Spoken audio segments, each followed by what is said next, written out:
तेरे नाल मुझे काट साले का तो मेरा था, मुझे ले जाएगा मेरे कंधों पर रहेगा 67 साल की उम्र थी। कहा जाऊं कहा जाऊं मैं बगैर कब आया एर का कत्ल कर दिया ब्लैक अपने को। यमुनानगर में 7 फरवरी को कॉलेज की पुरानी रंजिश ने आखिरकार खूनी रूप ले लिया।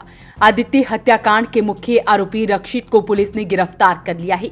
इस सनसनीखेज वारदात ने पूरे इलाके को झकझोर कर रख दिया। नांगल गांव का रहने वाला आदित्य और खजूरी गांव का रक्षित अलग अलग कॉलेजों में पढ़ते थे।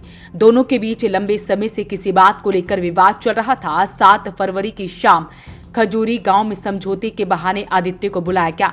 आरोपी की रक्षित ने अपने साथियों के साथ मिलकर पहले बातचीत का नाटक किया, फिर अचानक चाकू से जानलेवा हमला कर दिया।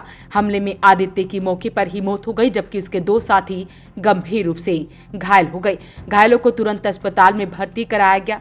वहीं घटना के बाद इलाके में तनाव का माहौल बन गया था और जांच में सामने आया कि ये हमला पहले से सोची समझी साजिश का हिस्सा था और इसी को लेकर अब पुलिस ने मुख्य आरोपी रक्षित को गिरफ्तार कर लिया है। देखिए दिनांक 7 फरवरी 2026 की शाम को 6:30 बजे गांव खजूरी में 2 पक्षों के बीच लड़ाई झगड़ा हुआ था।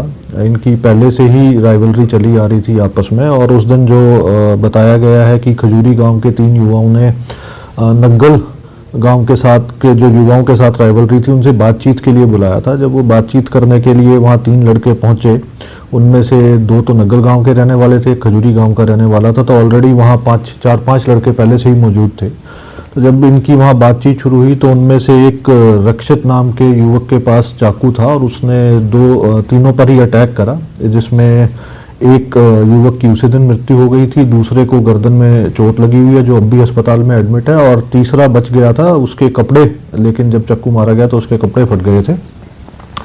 इस संबंध में उसी दिन ही मर्डर का मुकदमा दर्ज कर लिया गया था। बाय नेम इसमें 2 लोग थे व 4-5 अन्य लोगों के भी इसमें नाम तो नहीं बताए गए थे, लेकिन 4-5 अन्य युवकों पर भी आरोप था। अभी तक इसमें एक युवक खजूरी के रहने वाले रक्षित की गिरफ्तारी हुई है, जो भी पुलिस रिमांड पर है और अभी उससे वेपन की रिकवरी करी जानी है। डीएसपी यमुनानगर द्वारा बताया गया कि रक्षित के पिता समेत कई अन्य लोगों के खिलाफ गंभीर धाराओं में मुकदमा दर्ज किया गया है। डीएसपी रजत गुलिया का कहना है कि मामले की गहनता से जांच जारी है, अन्य आरोपी की तलाश की जा रही है। इस घटना में एक बार फिर ये सवाल खड़ा कर दिया कि छोटी छोटी रंजिशें किस तरह युवाओं को अपराध की राह पर ले जा रही है। मुझे काट साले का तो मेरा था, मुझे ले जाएगा मेरे कंधों पर रहेगा 67 साल की उम्र थी।